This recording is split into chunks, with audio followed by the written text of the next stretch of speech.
I have to apologize. In the last video I said that she was persecuted more than anybody in the world.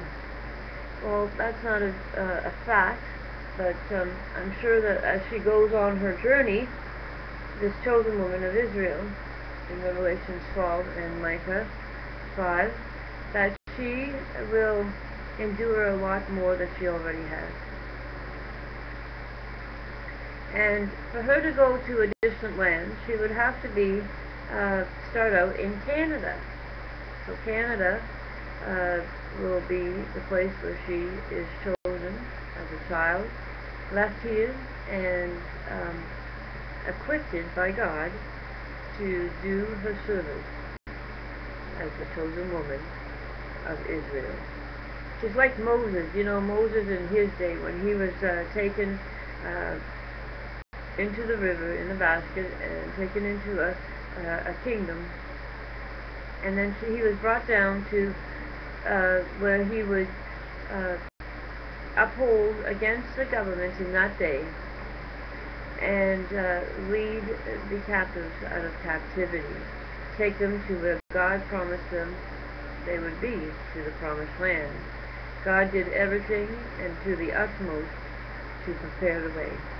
He equipped Moses for his job, and he is doing the same for people that are chosen by God today, who are equipped to perform prophecy and to fulfill prophecy and to go forth in his name in order to stand up to the enemy and the dragon, which is the Antichrist, and anybody that chooses to serve him.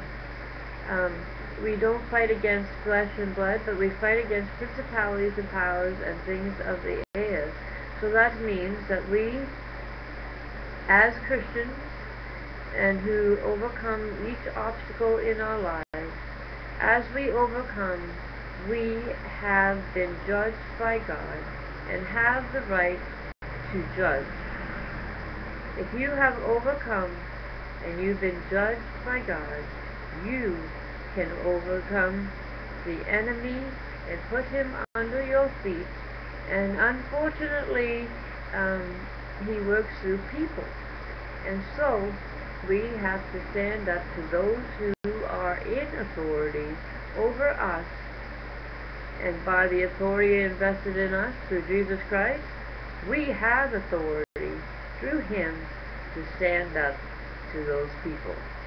People are not the ones that are causing the harm. It's the enemy. But the reason that the enemy gets his way is because people listen to him.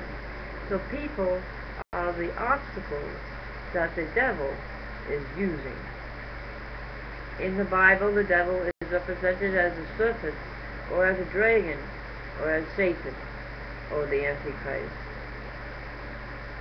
In Daniel or Ezekiel, it speaks about 4 living beings, and the 4 living beings are the 2 prophets in Revelations 11, and the chosen woman in Revelations 12, and the man-child with a rod who will rule the nations is the 4th one. These are the 4 living beings that God will use. And if you read your Bible, throughout the whole Bible, right to the end of Revelations, when Jesus returns, the 4 living beings are there all the way through it. You need to read your Bible and read it well. God bless you and have a great day.